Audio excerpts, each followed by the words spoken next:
சீமானுக்கு இந்த தேர்தல் எப்படி இருக்க போகுது?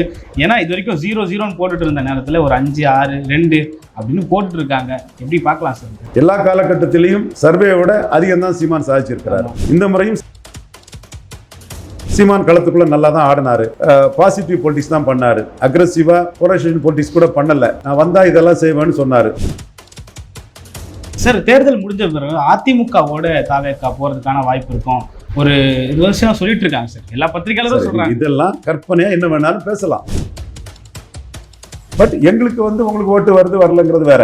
நீங்க ராகுல் காந்தி நாளைக்கு ஸ்ட்ரெங்தன் பண்ணக்கூடிய வேலையை செய்யும்போது உங்களை எப்படி கட்டெயின் பண்ணுங்கிற வேலையை தான் நாங்க பார்ப்போம். அதுதான் ஜனநாயக படத்துல நாங்க செய்தது. ஒருவேளை ஜனநாயக படம் ரிலீஸ் ஆகிருந்தோம்னா, தியேட்டர் ரிலீஸ் ஆயிருந்தா பெரிய பரவர் பெயர் படிச்சிருக்கலாம். இடியட்ஸ் இன் பிஜேபி, மோடிக்கு பாதிப்பதுன்னு தெரியாதவங்கன்னு பயங்கரமா சொன்னா, நம்ம உடனே மோடிக்கு அதை எழுதி ரொம்ப டேஞ்சரஸ் பர்சன், மோடிக்கு எதிராக ராகுல் காந்தி காலங்கிற நம்ம அதை கொடுத்துருக்கிறோம். ஓகே சார், தாவேகா மாதிரி வளர்ந்து வர கட்சி தேர்தல் புறக்கணிப்பு மாதிரியான முடிவுகள்லாம் எடுத்தா அது ஒரு ஒண்ணுமே இல்லைங்க. நான் ஒரு கற்பனையில ஒண்ணு சொன்னாங்க. அதுக்கு மேல ஒரு கொஸ்டின் போட்டா என்னங்க நியாயம்? இதெல்லாம் அதை எப்படி எடுத்துக்கலாம்? மற்றவை சீமானுக்கு சைலண்ட் ஓட்டு இருக்குன்னு தான் நினைக்கிறேன். கழிஞ்ச முறை 4 விழுக்காடு தான் கொடுத்தாங்க. ஆனா சீமான் 8 விழுக்காடு வந்தாரு. இப்போ சீமானுக்கு ஒரு 5 விழுக்காடு ஒரு சிலர் கொடுக்குறாங்க. அதை தாண்டி அவர். சார் வணக்கம் சார். வணக்கம் ராபேன். நல்லா இருக்கீங்களா சார்? நல்லா இருந்தே சார். தேர்தல் முடிவு தேதி இன்னும் 4 நாள் மட்டுமே பாக்கி இருக்கு. அதுக்குள்ள எக்ஸிட் போல் ஒரு பெரிய பரபரப்பை ஏற்படுத்தி இருக்கு.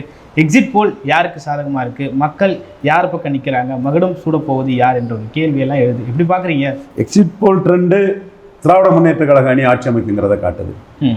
விஜய் எடப்பாடி பழனிசாமியை பலகீனப்படுத்துவார்ன்றதை காட்டுது. இந்த 2 தான் எக்ஸிட் போல் ட்ரெண்டில் நான் பார்க்குறேன். ஏன்னா நான் சொல்லிட்டு இருக்கக்கூடிய என்னோட கருத்தை ஒத்து வரக்கூடிய இந்த 2 நான் பாசிட்டிவாக பார்க்குறேன் சார். ஆனால் நீங்கள் சொன்னது போல் இல்லை எல்லாரும் சொன்னது போல் திமுக ஒரு பெரிய ஸ்வீப் அடிக்கும் அப்படின்றதுக்கான ஒரு முட்டுக்கட்டை போட்டிருக்கா எக்ஸிட் போல்.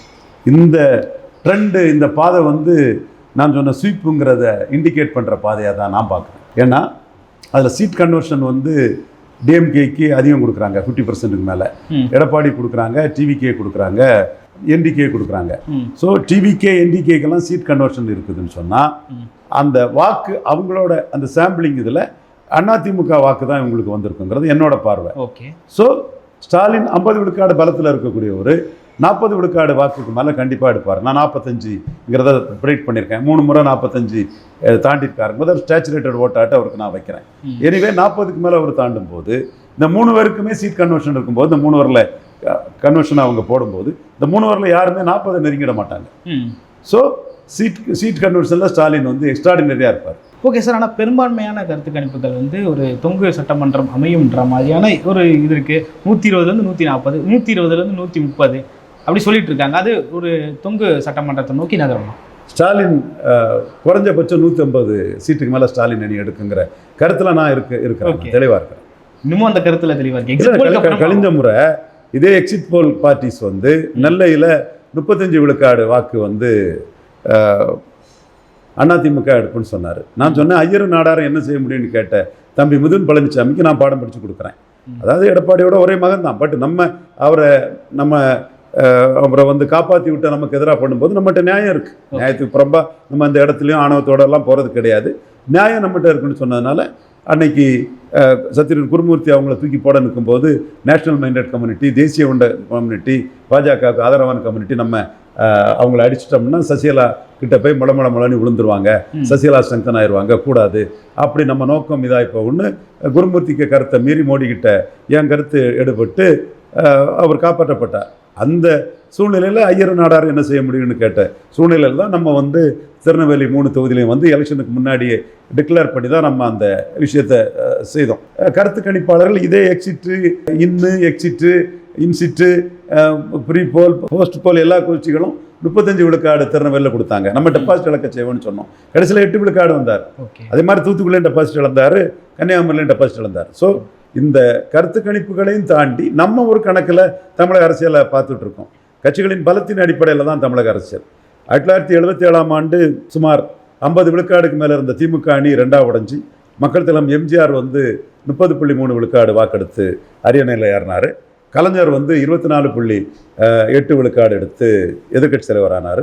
ஐயா மூப்பனார் 17.5 விழுக்காடு எடுத்து கம்யூனிஸ்ட் ஓட்டை சேர்க்கல, மூப்பனார் ஓட்டை மட்டும்தான் சேர்க்குறேன், எடுத்து 3ஆவது வந்தார். நாம் அன்னைக்கு ஆதரித்த ஐயா பா. ராமச்சந்திரன் நாயுடு சமூகத்தை சேர்ந்தவர், அவர் முதல்வராகணும்னு தான் நம்ம அன்னைக்கு நினச்சோம். அன்னைக்கு எமர்ஜென்சி காலம், எமர்ஜென்சி எதிர்ப்பில் நம்ம தீவிரமாக இருந்த காலம். எம்ஜிஆரோட அவர் தான் வரணும்னு அவர் 4வது வந்தார். 16.5 விழுக்காடு வாக்கெடுத்தார். ஸோ அன்னைக்கு காமராஜ் கிட்ட இருந்த 35 விழுக்காடு வாக்கும் 17.5 16.5ன்னு ரெண்டாக பிரிஞ்சு. திமுக கழகத்தில் இருந்த 50க்கு மேற்பட்ட விழுக்காடு வாக்குகள் 30-25ன்னு பிரிஞ்சு. ஸோ கட்சிகளின் பலத்தின் அடிப்படையில் தான் தமிழக அரசியல் இயங்கிக்கிட்டு இருக்குது. பெரும்பாலும் கட்சிகளின் பலத்தின் அடிப்படை தான் பெரியது இருக்கும். ஒரு சில வேரியேஷன்ஸ் எப்படி வந்துன்னு கேட்டால் கூட அதுக்குள்ள காரணங்கள் இருக்கும். அப்போ இன்னைக்கு பலத்தின் அடிப்படைன்னு சொல்லும்போது இன்னைக்கு திமுக இன்டாக்டாக இருக்குது. திமுக அணி 50 விழுக்காடு பலத்துக்கு மேலே இருக்குது. அப்படி இருக்கும்போது அவங்க எப்படி பலகீனப்படுவாங்கங்கிறத என்னோட பார்வை. அப்போ எப்படி அவங்க பலகீனப்பட்டாலும் 45 விழுக்காடு மேலே இருப்பாங்க. பிலோ 40ங்கிற பேசிஸில் இருக்கும்போது சீட் கன்வெர்ட்டபிலிட்டியில் அவங்கள யாரும் நெருங்க முடியாதுங்கிறது என்னோட ஆணித்தரமான கருத்து. அப்கோர்ஸ் விஜய்க்குள்ள பாப்புலாரிட்டி, விஜய்க்கு முதல் தலைமுறை வாக்காளர்கள், பாட்டிமார்கள் எல்லாம் வாக்களிக்கிறதெல்லாம் நான் மறுக்க வரல. பட் 0லேருந்து அவர் 40 பிடிக்கிறது கஷ்டம். எடப்பாடி பழனிசாமி 38ல் இருக்கக்கூடிய ஒரு விஜயோட தாக்கல்ல இவருக்கு வரக்கூடிய 18 என்டிஏ வாக்குகள் தான் குறையும். அப்போ அவரும் 75 சீட்டு வச்சிருக்கிறவரு ஸ்டாலின் அடி வாங்குவார். இது என்னோட ஆணித்தரமான தேரி. இது 2024லையும் பலமுறை பல தேர்தலில் 10க்கு 8 சரியாக சொன்னவங்கிற அடிப்படையில் இன்னைக்கும் சீட் கன்வெர்ட்டபிலிட்டியில் ஸ்டாலின் ஏறி போகிறதுக்கு வாய்ப்பு இருக்குன்னு சொல்லுது SSN சர்வே. அவருக்கும் நமக்கு சில மாறுபட்ட கருத்து இருந்து என்ன அவர் பிளாக் பண்ணிட்டாரு. பட் அவர் கடுமையாக உழைக்கக்கூடியவர். அதை நம்ம யாருனாலும் மதிப்போம். ஏதோ ஒரு நாயுடு சகோதரர் ஒருத்தர் அவர் இன்னைக்கு 188 சீட்டு திராவிட முன்னேற்ற கழகத்துக்கு போட்டிருக்கிறாரு. முன்ன பின்ன அங்கங்கே இருந்தாலும் ஓரளவு அந்த போக்கை தெரிஞ்சு மக்களை பார்த்து பேசக்கூடியவர் தான். நான் அதை வச்சுன்னு சொல்லலை. அது பிறகு துக்ளக் இதையா அவருக்கு கிரெடிபிலிட்டி உள்ளவர் தான். அவர் கூட கிறிஸ்தவ வெள்ளாளர் என்ன அடித்தான் ஒருக்கா. அது அரசியல் களத்துக்குள்ள அதோட தாக்கம். கிறிஸ்தவ நாடார்கள் முழுக்க திமுகவுக்கு தான் ஓட்டு போட்டிருக்காங்க. விஜய்க்கு ரொம்ப குறைவாக தான் விழுந்திருக்குங்க தகவல் இன்னைக்கு வருது. மீனவர்கள் ஓட்டு வரல விஜய்க்கு விழுந்ததாக சொல்கிறாங்க. இப்போ அவரோட கிரெடிபிலிட்டி உள்ளவர். அவரும் இதே 180ங்கிறதுல சொல்கிறாரு. நான் சர்வே பண்ணலை, எதுவும் பண்ணலை. என்னோட அரசியல் அனுபவத்தில் 77லேருந்து கட்சிகளின் பலத்தின் அடிப்படையில் தமிழ் அரசியலுங்கிற என்னோட பார்வையில் 50 விழுக்காடு பலத்தில் இருக்கக்கூடிய ஸ்டாலின் அதிகபட்சம் அவருக்கு நல்ல இமேஜ் தான் இருக்குது. கலைஞர் மாதிரி அவருக்கு எதிர்ப்பு இல்லை. 5000 ரூபா கொடுத்தது பெரிய இது இருக்குது. பெண்கள் மத்தியில் அவர் பெரிய தலைவராக இருக்குங்கிற சூழ்நிலையில் 8 விழுக்காடுக்கு மேலே அவர் குறைய மாட்டார்னு சொல்லும்போது 42 விழுக்காடு அவர் 45 நான் சொல்கிறேன் ஒரு மினிமம் ஒரு 42ங்கிற லெவலில் இருக்கும்போது அவரை ரீச் பண்ணி இன்னொருத்தர் சீட் கன்வெர்ட் பண்ணிவிட மாட்டாங்கங்கிற என் கருத்தை அடிப்படையில் தான் என் கருத்தை சொல்கிறேன். நான் அதே தெரிஞ்சு போகும். பட் அசட்டிவாக என் கருத்தில் இருக்கேன். என் கருத்தில் நான் உறுதியாக இருக்கிறேன். ஓகே சார், எக்ஸிட் போலுக்கு முன்னாடி திமுக ஓரளவுக்கு வெற்றி பெறன்ற ஒரு வாய்ப்பு இருந்த மாதிரி தெரியுது.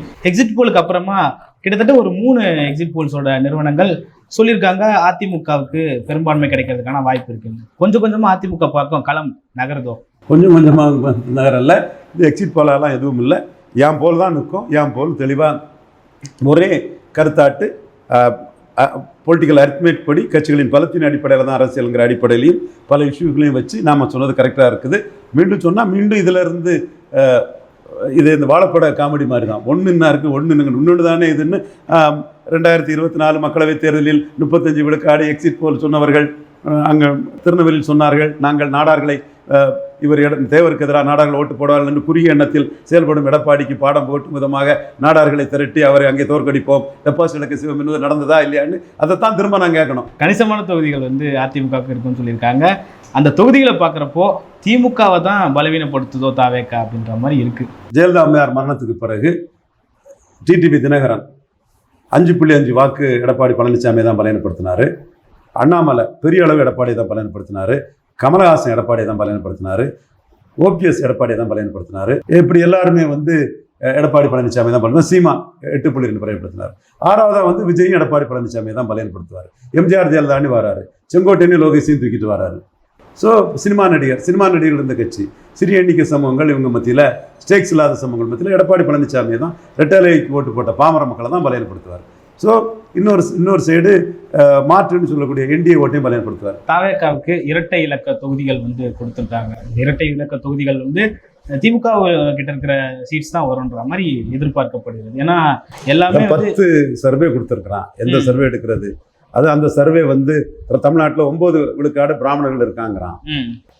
49 விழுக்காடு கொங்கு வேளாளர்கள் திமுகவுக்கு ஓட்டு போட்டதா சொல்றான். 43 விழுக்காடு வன்னியர் போட்டதா சொல்றான். ஸோ அதுவே தவறான புள்ளி வரமா இருக்கு. மற்ற இதுகள் ஒரு 7-8 பேர் 13-15 தானே கொடுக்குறாங்க, 4-5 தானே கொடுக்குறாங்க. சார் தாவேக்காவுக்கு அந்த இரட்டை இலக்கம்ன்றது வரதுக்கான வாய்ப்பு இருக்கா சார்? ஏன்னா சீட்ஸ் பெருசாக அள்ளி கொடுத்துருக்காங்களோன்ற மாதிரி இருக்கு. அதான் இப்போ 10 பேரில் 8 பேர் அப்படி கொடுக்கலைங்கிறதான உங்களுக்கு பதிலாக சொல்கிறேன். Okay, India today axis my India அங்கே வந்து தாவேக்கா ஆட்சியை பிடிச்சிரும்னு சொல்லியிருக்காங்க. 98 to 120 கொடுத்துருக்காங்க. மற்றவங்க 3ஆவதுன்னு தானே மற்றவங்க கொடுத்துருக்காங்க. சார் புதுச்சேரியில் விஜய் ஒரு பெரிய தாக்கத்தை ஏற்படுத்துவார்னு எதிர்பார்த்த அந்த நேரத்தில் அந்த எக்ஸிட் போல்ஸோட நிலவரம் 0 அப்படின்னு சொல்லிட்டு கருத்து கணிப்புகளே சொல்லுது. ஆக்சிஸ் மை இந்தியா தான் அதையும் கொடுத்துருக்காங்க.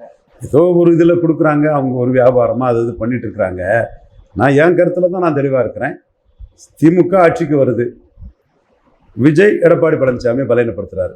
சீமான் எடப்பாடியை பலவீனப்படுத்தக்கூடிய அந்த இஷ்யூக்குள்ள சீமானோட பாப்புலாரிட்டி வைஸில் விஜய் நுழைஞ்சிட்டாரோன்னு தோணும். சார் மற்றவை என்று போட்டிருக்காங்க, அது பெரிய தாக்கத்தை ஏற்படுத்தியிருக்கு. அதை எப்படி எடுத்துக்கலாம்? மற்றவை சீமானுக்கு சைலண்ட் ஓட்டு இருக்குன்னு தான் நினைக்கிறேன். கழிஞ்ச முறை 4 விழுக்காடு தான் கொடுத்தாங்க, ஆனால் சீமான் 8 விழுக்காடு வந்தார். இப்போ சீமானுக்கு ஒரு 5 விழுக்காடு ஒரு சிலர் கொடுக்குறாங்க. அதை தாண்டி அவர் சைலண்ட் ஓட்டில் மேலே வருவார்னு நான் பார்க்குறேன். ரிசல்ட்டில் பார்க்கலாம். சார் என்னதான் இருந்தாலும் காங்கிரஸ் வந்து திரும்ப சொல்லியிருக்காங்க ஆட்சியில் பங்கு கேட்போம் அப்படின்னு சொல்லிட்டு. இல்லை, காங்கிரஸ் தான் ஒரு சர்வே எடுத்துக்கிட்டு விஜய் 27 to 30 விழுக்காடு வாக்கு தனியாகவே எடுக்கிறாரு. காங்கிரஸ் கூட்டணி இருந்ததுன்னா கூட்டணி ஆட்சி வந்திருக்கும். இந்த அன்டெஸ்டட் நாட் ப்ரூவ்டுன்னு யாரோ ஒருத்தர் சொன்னாருன்னு அதை கேட்டுக்கிட்டு கூட்டணி இல்லாமல் பண்ணிட்டீங்களேன்னு செல்வ பெருந்தகை கிட்ட ராகுல் காந்தி கோபப்பட்டதா ஒரு தகவல் வருது. டிசிலாட் சொல்கிறாங்க. செல்வ பெருந்தகை பண்ணது கரெக்டு தான். அன்டெஸ்டட் நாட் ப்ரூவ்டுங்கிறது உண்மை தானே. மறுபடி காங்கிரஸுக்கு வந்து ஆட்சி அதிகாரத்தில் பங்கு வேணும்னு ஆசை இருக்குது. அதில் அவங்க முழு மனசாக ஸ்டாலினுக்கு ராகுல் காந்தி ஒர்க் பண்ணலை. பல இடங்களில் ராகுல் காந்தி இதே வேலையை தான் பண்ணிட்டு இருக்கிறாரு. பட் ஸ்டாலினுக்கும் கிறிஸ்டின் முஸ்லீம் ஓட்டுக்காக ராகுல் காந்தியை விட முடியாது, விடவும் மாட்டார்.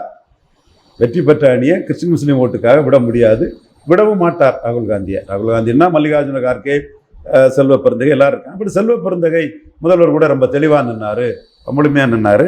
அது செல்வ பெருந்தகையில் மல்லிகார்ஜுன கார்கே அவரும் ஸ்டாலின் கூட தெளிவாக இருக்கிறாப்புல. சோனியா காந்தி அம்மாரு ஸ்டாலினுக்கு ஆதரவாக இருக்காப்புல. பட் ராகுல் வந்து விஜய் கூட கூட்டணிக்கு போகலான்னு விரும்பப்பட்டது 100க்கு 100 உண்மை. இப்போ நாளைக்கு மக்களவைத் தேர்தலில் கூட விஜய் என்ன வாக்கெடுக்காரான்னு தெரியல. திமுக காங்கிரஸ் கூட்டணி அப்படி தொடரும்னா விஜய் மக்களவைத் தேர்தலில் புறக்கணிக்கிறதுக்கான வாய்ப்புகளும் உண்டு. ஸோ என்ன முடிவு எடுக்கிறாருன்னு தெரியாதப்போ. ஸோ இவங்க லெவலில் காங்கிரஸ் விஜய் ஆப்ஷனை காட்டி சீட்டை உயர்த்திக்கிட்டாங்க. அது ஸ்டாலினுக்கு இணையான ஒரு தலைவராட்டு விஜயை காட்டினது மக்கள் மத்தியில் விஜய்க்கு இமேஜ் வந்து கொஞ்சம் உயர்ந்திருக்குது. அதே நம்ம மறக்க முடியாது. மீண்டும் அந்த மாதிரி ஒரு அரசியலை தான் காங்கிரஸ் பண்ண வர்றாங்க. அந்த அரசியலை ஸ்டாலின் வந்து மெதுவாக சிரிச்சுக்கிட்டே அவங்கள தட்டி கொடுத்தே அவங்களுக்கு ஒரு அனுசரணையாக இருந்துக்கிட்டே தான் கவுண்டர் பண்ணுவாரே தவிர கோபப்பட்டு இது பண்ண மாட்டார். பட் ரொம்ப தெளிவாக இந்த எரிச்சல் படுத்தக்கூடியவங்களெல்லாம் ரொம்ப தெளிவாக கவுண்டர் பண்ணுவார். இப்போ இந்த இடத்துல கூட கவுண்டர் பண்ணி அவர் காங்கிரஸை ரீட்டைன் பண்ணிட்டாரு. இனிமேலும் அத்தகைய ஒரு அரசியல் காங்கிரஸ் திமுகவுக்குள்ள நடக்கத்தான் செய்யும். காங்கிரஸும் அதை விரும்புகிறாங்க. ஏன்னா ஆட்சியில் பங்கு வேணும் அல்லது எதிர்கட்சி ரோல் வேணும்னு நினைக்கிறாங்க. அது நியாயம்தான், நம்ம மறுக்க வரல. அது அவங்க ஒரு கட்சி அப்படி விருப்பப்படக்கூடாதுன்னு நம்ம சொல்ல முடியாது. ஒவ்வொரு கட்சிக்கும் ஒவ்வொரு எதிர்பார்ப்புகள் இருக்கும். பட் அவங்க இன்றைய தினம் ஸ்டாலின் தனியாட்சி வர்றது அவங்களால ஜீரணிக்க முடியாத ஒரு தன்மையை உத்தவ் நாயக் ஹிண்டு ஆர்டிகல்னாலும் சரி பல இதில் வந்து அவங்களுக்கு தெரியுது. அதுக்குள்ளே ஆல் இண்டியா பொலிட்டிக்ஸு, மதசார்பற்ற அரசியல், இண்டி கூட்டணியோட இது, தமிழ்நாட்டோட ஸ்டாலினுக்கு வெற்றியோட முக்கிய சூட்சமம், அது முக்கிய சூட்சமாக இருக்கனால ஸ்டாலின் விடமாட்டார். நம்ம வந்து விருப்பப்படலாம், பட் ஸ்டாலின் விடமாட்டார்னு நமக்கு தெரியும். எது எப்படியோ ஸ்டாலினுக்கும் ராகுலுக்கும் வந்து ஒரு மியூச்சுவல் மிஸ்ட்ரஸ்ட் உருவாயிடுச்சு. இப்படி தேஜஸ்வி யாதவை இது பண்ண மாதிரி நம்மளையும் பண்ண வந்தார். நம்ம பார்லிமெண்ட்லேயே ஜெயித்து தேமுதிக அதிமுக அதிருப்தியாளர்கள் எல்லாத்தையும் சேர்த்து களம் கண்டதுனால நம்மக்கிட்ட அவருக்கு பாச்சா பலிக்கலைங்கிறதும் ஸ்டாலினுக்கு தெரியுது. டெல்லி காங்கிரஸ் தலைமைக்கும் தெரியுது. ஸ்டாலினை அன்சீட் பண்ணணுன்னு அவங்க நினச்சாங்க, அது முடியாமல் போச்சுங்கிற எண்ணம் ஓட்டம் ராகுல் காந்திக்கிட்ட இருக்குது. இது அரசியலில் இருந்தாலும் ராகுல் கூட்டணிக்கு 29 தேவைன்னு தான் ஸ்டாலின்னு நினைப்பார். இதுதான் அரசியல் மெட்டீரியல் பொலிட்டிக்ஸுங்கிறது. லாப நஷ்டம் தான் மெட்டீரியல் பொலிட்டிக்ஸோட குறி. There is no place for sentiments in politics. இப்போ ஒரு திமுக அமைச்சரோ ஒரு திமுக தொண்டரோ என்ன பேசுவான்னா, மம்தா பானர்ஜியை நாங்கள் பிரதமராக சொல்லுவோன்னு ஒரு திமுக அமைச்சர் ஸ்டாலின் மேலே பற்றில் உள்ளவங்க பேசுவாங்க. எனக்கு தெரிஞ்சு ஒரு திமுக அமைச்சர் இதைத்தான் பேசினார். எனக்கு கொஞ்சம் தூரத்து உறவினரும் கூட மம்தா பானர்ஜி நாங்கள் பண்ணுவோம், ஏன் ராகுல் காந்தியை தூக்கி சமக்கணும் எல்லாம் பண்ணுவாங்க. பட் ஸ்டாலின் நிதானமாக தான் அதில் முடிவெடுப்பார். ஸோ எனிவே ஒரு சின்ன ஒரு பரஸ்பர நம்பிக்கையின்மை ராகுல் காந்திக்கும் ஸ்டாலின் இடையில உருவாயிருக்குது. பட் 29க்கு ஸ்டாலின் ராகுலுக்கு தேவை, ராகுல் ஸ்டாலினுக்கு தேவைங்கிறதையும் நாம் ஒரு அரசியல் ஆய்வாளராக உணர்றோம். ஓகே சார், தாவேக்கா மாதிரி வளர்ந்து வர கட்சி தேர்தல் புறக்கணிப்பு மாதிரியான முடிவுகள்லாம் எடுத்தால் அது ஒரு ஒன்றுமே இல்லைங்க. நான் ஒரு கற்பனையில் ஒன்று சொன்னேங்க, அதுக்கு மேலே ஒரு கொஸ்டின் போட்டால் என்னங்க நியாயம்? இதெல்லாம் அவங்களுக்கு என்ன ஓட்டு வருதுன்னு தெரியறதுக்கு மேலே நம்ம பேசுகிறோம். எதிர்பார்த்ததோட கொஞ்சம் நல்ல ஓட்டு வருது, நிறைய ஜிம்மிக்ஸ் பண்ணினாங்க. என்ன ஓட்டு வருதுன்னும் போது அந்த ஓட்டின் தன்மை வந்து புற்றிசல் ஓட்டு, காளான் ஓட்டு, மின்னல் ஓட்டு, ஒன் டைம் ஓட்டு, இப்படி பல விமர்சனங்களை தான் நான் சொல்ல போகிறேன். அப்போ இது வந்து இந்த ஓட்டு டிரான்ஸ்ஃபர் ஆகாது. விஜயகாந்த் ஓட்டு 2 தடவை விழுந்தனால தான் டிரான்ஸ்ஃபர் ஆச்சு. கமல்ஹாசன் ஓட்டு 1 தடவை விழுந்தது டிரான்ஸ்ஃபர் ஆகலை. தினகரன் ஓட்டு 1 தடவை விழுந்தது டிரான்ஸ்ஃபர் ஆகலை. இதுதான் இந்த ஓட்டின் தன்மையை பற்றி நான் கூற போகிறேன். பட் என்ன அளவு வரும்போது அளவு கொஞ்சம் கணிசமாக வரும். அது எடப்பாடி பலையப்படுத்துறாரு, என்டிஏ பலையப்படுத்தாங்க தகவல்கள்லாம் வருது. நீ இதுக்கடையில் அவர் புறக்கணிக்க போகிறாரு, அது போகிறாரு. நான் ஒரு பேச்சில் அவர் வந்து ராகுல் காந்திக்கு ஆளுங்கிறதுனால தான் நாங்கள் ஜனநாயகம் படத்தை 8ஆம் தேதியே சொல்லி அடித்தோம். அவருக்கு மேலே ஒன்றும் இல்லை. அவர் ராகுல் காந்திக்கு ஆளாக இருக்கும்போது மோடிக்கு ஆட்களான எங்களுக்கு வந்து அவரை விட்டு வைக்க முடியாது. மற்றபடி அவர் பொதுத்தளத்துக்குள்ளே வந்தால் யார் அவரை இது பண்ண போகிறா? அது அவரோட விருப்பம், ஒருத்தர் விருப்பம். வரும்போதே மோடிக்கு எதிராட்டும் ராகுல் காந்திக்கு ஒரு ஏஜெண்டாட்டும் வரேன்னா இப்போ இதெல்லாம் உங்களுக்கு எலெக்ஷனுக்கு முன்னாடி நான் பேசுகிறதா உங்களுக்கு அந்த கிறிஸ்டின் ஓட்டு வந்துடும்னு உங்களுக்கு பாசிட்டிவாக தான் இருப்பீங்க. அது நான் மறுக்க வரல. பட் எங்களுக்கு வந்து உங்களுக்கு ஓட்டு வருது வரலங்கிறது வேறு. நீங்கள் ராகுல் காந்தியை நாளைக்கு ஸ்ட்ரெங்தன் பண்ணக்கூடிய வேலையை செய்யும்போது உங்களை எப்படி கட்டெயின் பண்ணுங்கிற வேலையை தான் நாங்கள் பார்ப்போம். அதுதான் ஜனநாயகம் படத்தில் நாங்கள் செய்தது. ஒரு வேளையில் ஜனநாயகம் படம் ரிலீஸ் ஆகியிருந்தோன்னா, தேட்டர் ரிலீஸ் ஆகிருந்தால் பெரிய பரபரப்பை ஏற்படுத்தியிருக்கலாம். பாஜக எதிர்ப்பு, திமுக எதிர்ப்பில் அவர் நிற்கிறாருன்னு. பட் அவருக்கு வந்து யாரோ லீக் பண்ணி போனதில் ஓரளவு அந்த படம் வந்துருக்கு. நான் பார்க்கல, அது பார்க்குறது தவறுன்னு நினைக்கிறேன். பார்த்தவன் வந்து இந்தியா ஃபுல்லாக மோடியை பாதிக்கக்கூடிய வேலையெல்லாம் இருக்குது, என்ன பார்த்துக்கிட்டு இருக்கான், இடியட்ஸ் உங்கள் கட்சிக்காரன்னு சொல்கிறான். இடியட்ஸ் இன் பிஜேபி, மோடிக்கு பாதிப்பதுன்னு தெரியாதவங்கன்னு பயங்கரமாக சொல்லணும். நம்ம வந்து உடனே மோடிக்கு அதை எழுதி ஏதோ ஒரு இப்போ தான் அந்த இதை கூட பண்ணியிருக்கிறேன். ரொம்ப டேஞ்சரஸ் பர்சன், மோடிக்கு எதிராக ராகுல் காந்தி ஆளுங்கிற நம்ம அதை கொடுத்துருக்குறோம். பட் அவருக்குள்ள வாக்கு வலிமை கணிசமாக வருதுங்கிறது நமக்கு தெரியுது, அதை அக்செப்ட் பண்ணிட்டு போகிறோம். ஓகே சார், தேர்தல் முடிஞ்ச பிறகு அதிமுகவோட தாவேக்கா போகிறதுக்கான வாய்ப்பு இருக்கும் ஒரு 20 வருஷம் சொல்லிட்டு இருக்காங்க சார். எல்லா பத்திரிகையாளரும் சொல்றாங்க. இதெல்லாம் கற்பனையாக என்ன வேணாலும் பேசலாம், நானும் பேச தயாராக இருக்கிறேன். பட் 4ஆம் தேதி அந்த ஃபிகர்ஸ் சொன்ன முறை பேசினாதான் சரியா இருக்குங்கிறதா என்னோட பார்வை. இப்போ நம்மளே ஒரு கற்பனை ஃபிகர் வரோம், அந்த கற்பனை ஃபிகர் வந்து நான் நிஜம்னு சொல்ல முடியாதுல்ல. இது நம்புறேன், ஸ்டாலினுக்கு ஸ்வீப்பிங்கில் வருவாருங்கிறத நம்புறேன். நம்பர் கூட சொல்ல முடியலன்னா ஸ்டாலின் மேலே எழுப்பி வந்துடுவார். அவர் திசையை நோக்கி போது அவருக்கு எதிர்ப்பில் ஸ்வீப்பாங்கிறது கடந்த காலத்தின் அரசியலை வச்சு நான் மேக்ரோ இதை சொல்லிடுறேன். எடப்பாடி எவ்வளோ எடுப்பார், விஜய் எவ்வளோ எடுப்பாருங்கிறது நமக்கு தெரியல. பட் எடப்பாடியை தான் ஐயர நாடார் என்ன செய்யணும்னு சொல்லக்கூடிய மெயின் எதிரியாக வச்சு அடித்தோம். விஜய் கூட எடப்பாடி அடிக்க தான் நம்ம பயன்படுத்தணும். பட் முடிஞ்ச பிறகு தானே நம்ம அதுக்கு பிறகு நம்ம முடிவுக்கு வர முடியும். என்ன இருந்தாலும் எடப்பாடியை நம்ம மோடி கூட நின்றுவாருன்னு எடப்பாடியை நம்ம பார்க்குறோம். சார், கடைசியாக ஒரு கேள்வி என்னென்னா, சீமானுக்கு இந்த தேர்தல் எப்படி இருக்க போகுது? ஏன்னா இது வரைக்கும் 0-0ன்னு போட்டுட்டு இருந்த நேரத்தில் ஒரு 5-6-2 அப்படின்னு போட்டுட்டு இருக்காங்க. எப்படி பார்க்கலாம் சார்? எல்லா காலகட்டத்திலையும் சர்வேயோட அதிகம் தான் சீமான் சாதிச்சிருக்கிறாரு. இந்த முறையும் சர்வேயோட சீமான் அதிகம் சாதிப்பார்னு நினைக்கிறேன். சீமான் களத்துக்குள்ளே நல்லா தான் ஆடினார், பாசிட்டிவ் பொலிட்டிக்ஸ் தான் பண்ணார், அக்ரெசிவாக போலரைசேஷன் பொலிட்டிக்ஸ் கூட பண்ணலை. பட் கடைசியாக நான் வந்தால் இதெல்லாம் செய்வேன்னு சொன்னார். இது ஒரு மிடில் ஏஜ் ஓட்டர்ஸ் மத்தியில் என்ன தாக்கத்தை கொடுத்துருக்குங்கிறத நம்ம பொறுத்திருந்து பார்ப்போம். இளைஞர்கள் வாக்காளர் மத்தியில் பாப்புலர் மாற்றம்ங்கிறது விஜய்க்கு கிடச்சிட்டு சினிமா பாப்புலாரிட்டியில், அது சீமானுக்கு ஒரு சின்ன சர்க்கிளை கொடுக்கலாம். ஆனால் அவர் பாசிட்டிவாக பிராண்ட் விஸ்கி எதிர்ப்பு, இலவச எதிர்ப்புன்னு பல இஷ்யூ எடுத்தது. சைலண்ட் ஓட்டு என்ன கிடைச்சிருக்குங்கிறத பொறுத்திருந்து பார்ப்போம். அவரோட ஓட்டை ரீட்டைன் பண்ண முடியுமா? அதான் சைலண்ட் ஓட்டு என்ன கிடைச்சிருக்கிறது பொறுத்திருந்து பார்ப்போம். ஓகே சார், பல்வேறு கருத்துக்களை பகிர்ந்து பண்ணீங்க. மற்றும் ஒரு காட்சி. நன்றி சார்.